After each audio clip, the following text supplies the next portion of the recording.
Video pertama yang diunggah ke YouTube dilakukan pada tahun 2005. 16 tahun setelah itu, dan ada video berdurasi 500 jam yang diunggah ke platform setiap menitnya. Dengan konten seperti itu, bagaimana 2 miliar pengguna menemukan video terbaik untuk ditonton? Jawaban sederhananya adalah, banyak hal telah berubah sejak awal, tapi kami ingin mendapatkan lebih banyak informasi daripada jawaban sederhana. Jadi ini dia, 2005 hingga 2012. Selama 7 tahun pertama berdirinya YouTube membantu video-video yang menerima klik terbanyak dibandingkan video-video yang akan ditonton terus-menerus oleh orang-orang. Artinya, sistem cenderung menampilkan video clickbait sederhana yang memenuhi situs dengan sekumpulan thumbnail dan judul yang menyesatkan. Orang-orang akan mengklik video tersebut, tetapi merasa seolah-olah mereka telah ditipu, kesal, dan akan meninggalkan video tersebut di tengah jalan. Akhirnya, YouTube menyadari bahwa pengalaman pengguna semakin berkurang dan mengubah cara mereka melakukan sesuatu. Waktu tonton. Mereka mengumumkan pembaruan pada sistem penemuan mereka pada tahun 2012 yang dibuat untuk mengidentifikasi video yang ingin dilihat orang. Prioritaskan video yang dapat menarik perhatian pemirsa sepanjang video dan meningkatkan waktu yang dihabiskan pengguna di YouTube secara keseluruhan. Artinya, YouTube dapat memberitahu pengiklan bahwa mereka akan mendapatkan pengalaman berkualitas tinggi dan berharga. Pada saat yang sama, YouTube memberitahu para pembuat konten bahwa mereka harus berhenti mengkhawatirkan pengoptimalan algoritma.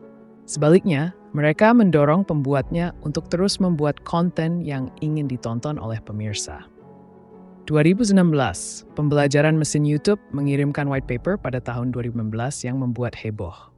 Dalam white paper, teknisi produk berbicara dalam jaringan neural dan pembelajaran mesin memengaruhi sistem rekomendasi. Meskipun mereka menggunakan kata-kata yang cukup mewah, itu tidak menjelaskan semuanya. Anda masih dapat menemukan white paper dan membacanya.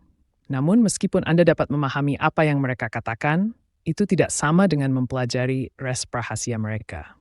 Selama ini, kami masih belum memahami semua detail tentang algoritma YouTube. Satu hal yang kami ketahui adalah bahwa program ini melacak kepuasan pemirsa untuk membantu memberikan mereka rekomendasi yang baik.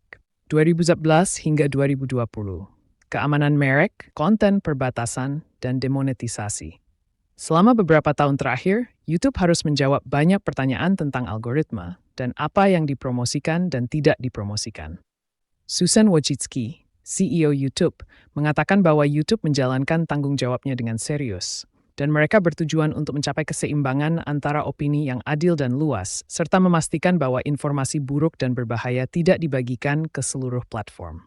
Misalnya, ada perubahan algoritma yang terjadi pada awal tahun 2019 yang menyebabkan waktu tonton 20% lebih sedikit untuk hal-hal yang dianggap batas. Konten yang mendekati batas dianggap tidak terlalu melanggar pedoman komunitas, namun dapat menyesatkan atau merugikan. Ini adalah hal yang sangat rumit karena dapat menyentuh setiap isu, mulai dari supremasi kulit putih hingga virus corona.